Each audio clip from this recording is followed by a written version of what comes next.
This is the second in a series of video support materials for your leadership development plan. This is part B, where we talk about leadership theories, and we'll bring in the idea of the leadership competency models. Yeah, and I think maybe if I can describe, there appears to be a bit of tension in terms of this assignment and delivering the training that's needed.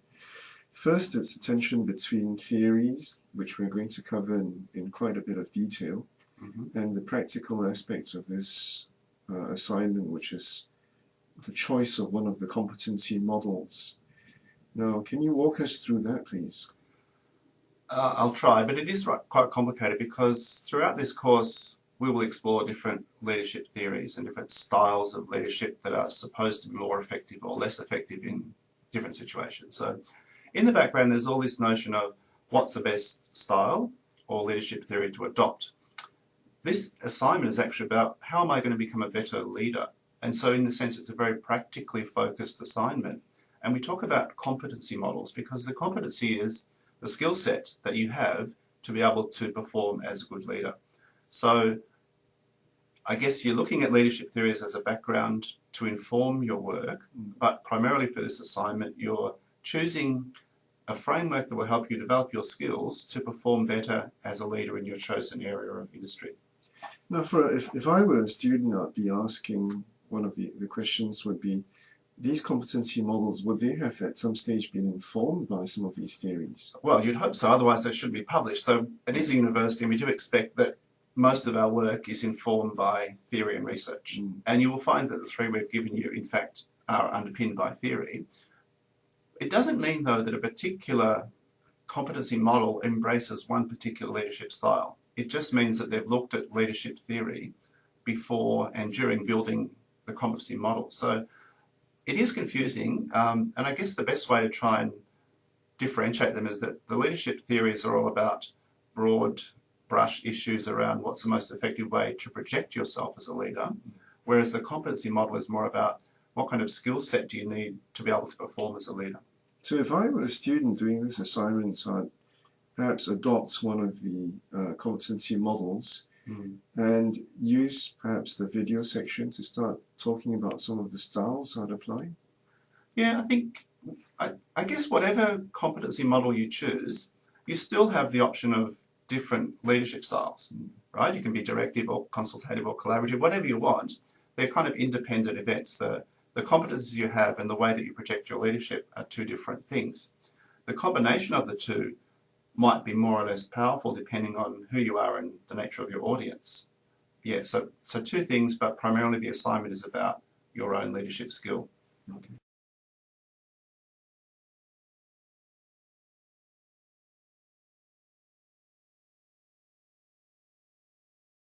So Ian, just now we talked about the division between theories, the theoretical component and the practical component. How have we helped the students to navigate the theoretical minefield? Maybe we've confused them.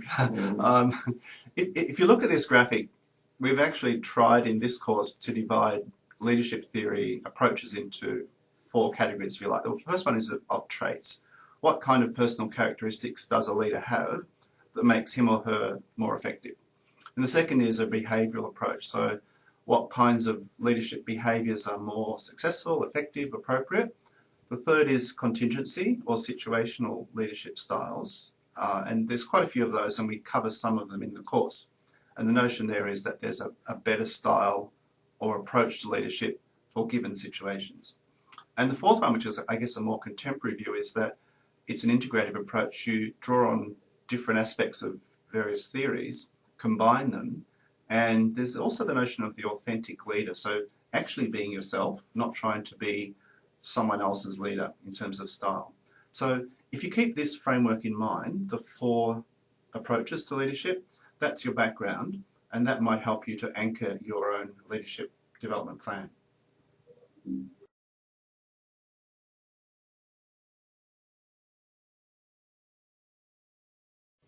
Okay, Ian, I think some of the students will be familiar with this slide. This was a mind map that we did. what we're doing over here, and we're trying to illustrate now, in that leadership theories is sort of diminishing into the background. We're not asking the students to throw leadership theories away, but it's very important, but they're now diminishing slightly into the background. And as part of this exercise, we're asking for people to focus on the competency models. Is that how you describe the process? Yeah, I mean, that mind map works for me because, well, basically, I wrote it, so it makes sense to us. But the way I see it is that, yes, leadership theories are there in the background, but also are things like your culture, your gender, your age, your environment, your language, your personality. And all of these things come together to influence how you appear as a leader and the skill set you require. And so I guess what we're doing here now is saying, well, yes, leadership theories are there in the background and you need to understand them, but we need to drill down to something that's fairly practical that addresses how to build leadership skills, and that's the competency models. We've given you three: the UK NHS, the Michigan, the National Occupational Standards. Each of them is quite different in its approach, but they all have that fundamental characteristic of helping you to decide what are your characteristics and how to improve them to be a more effective leader.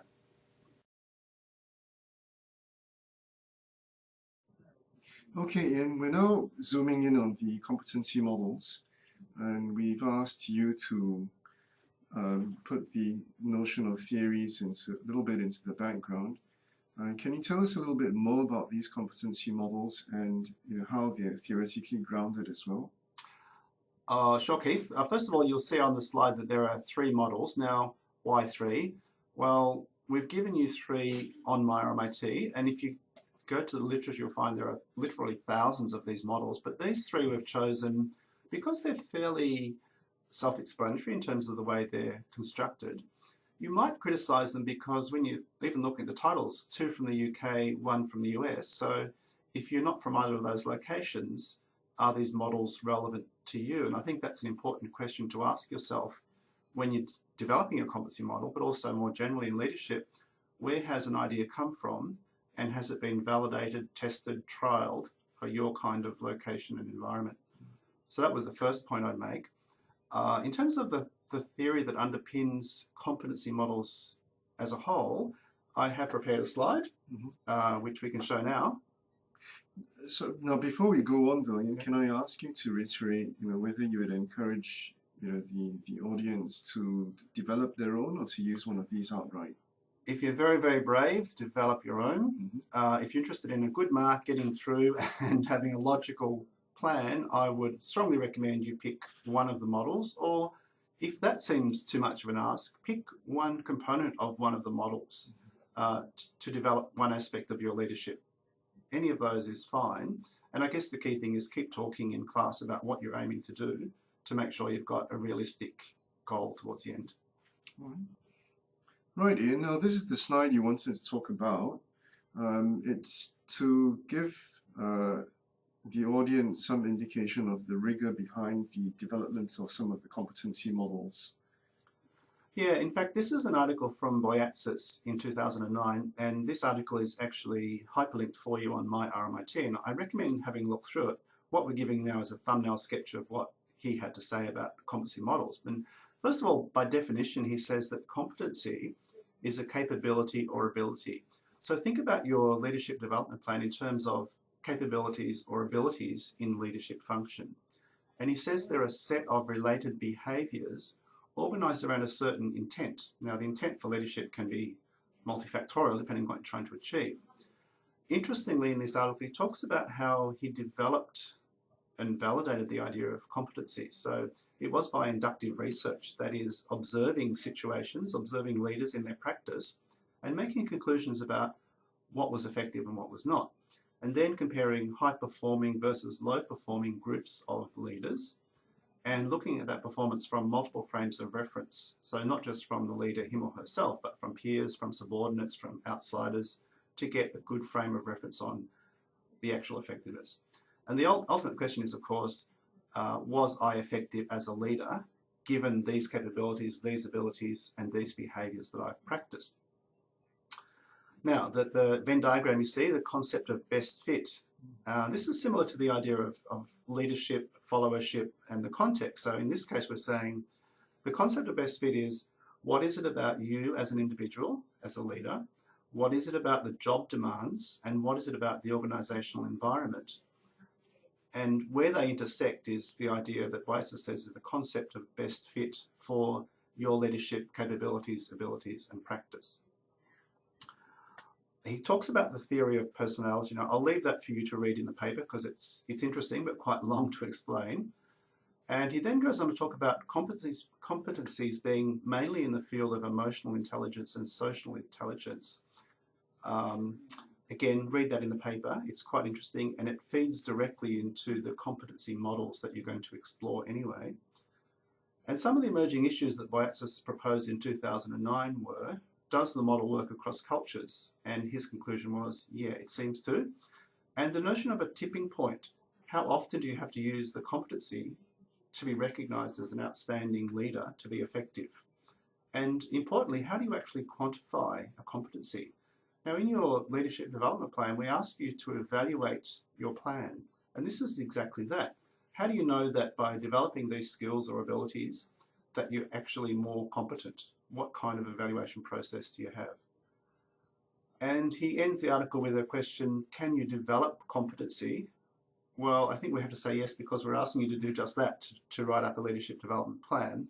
And he points to the work of Goldman on emotional intelligence, where it's suggested that there's a 10% improvement with work on the issue.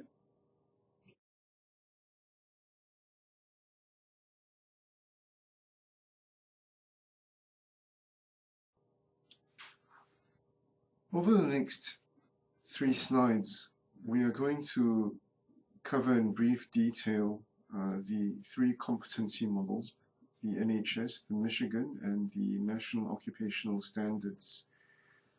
All these competency models are available on your course website. The first of the 3 models is the Michigan Competency Model. This is from Central Michigan University. I won't describe it in detail, but just give you a thumbnail sketch of what it comprises. So it talks to leadership, and it says that there are 5 competencies: self-management, leading others, task management, innovation, and social responsibility.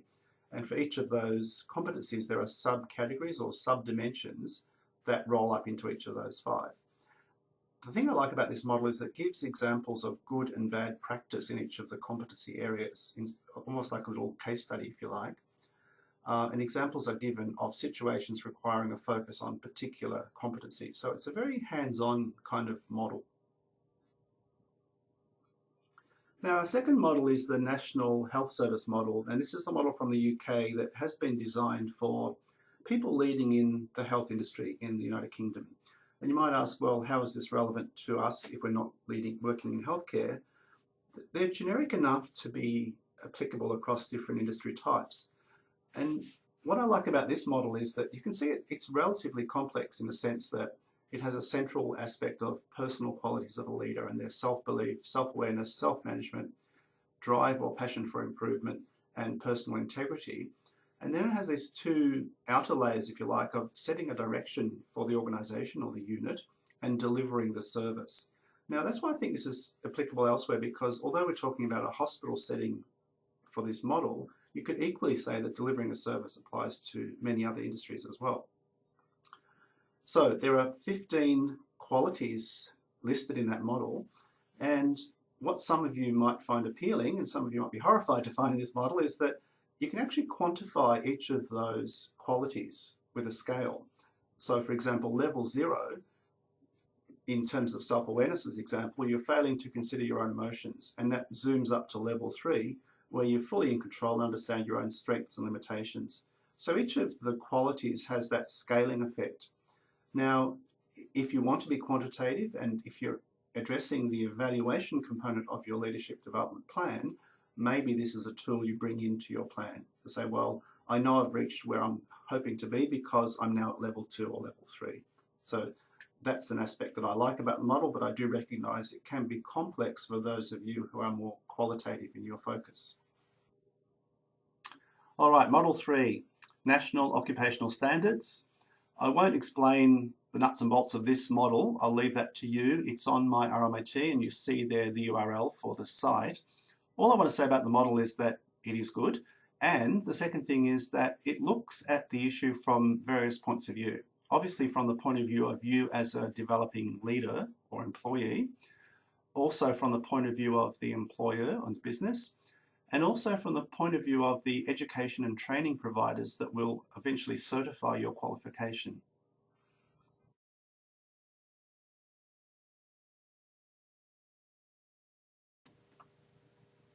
Right, I think we're now seeing the light at the end of the tunnel. We've taken you in through to the detail and zoomed into the detail of the competency models. And now we need you to zoom back out and to start thinking about leadership theories. Yeah, I think that's true, Keith, because let's not lose sight of the bigger picture for the course, because the course is about leadership and change management, and this first assignment is much more specifically about developing leadership competencies. So we've, as you say, zoomed right in to the idea of competencies, which is great for your first assignment, but now we've got to zoom back out and catch the notion of the broader, I guess, environment of leadership and change management theories. And because the competencies are embedded within that kind of broader environment anyway, I think the next logical step is to explore the leadership theories.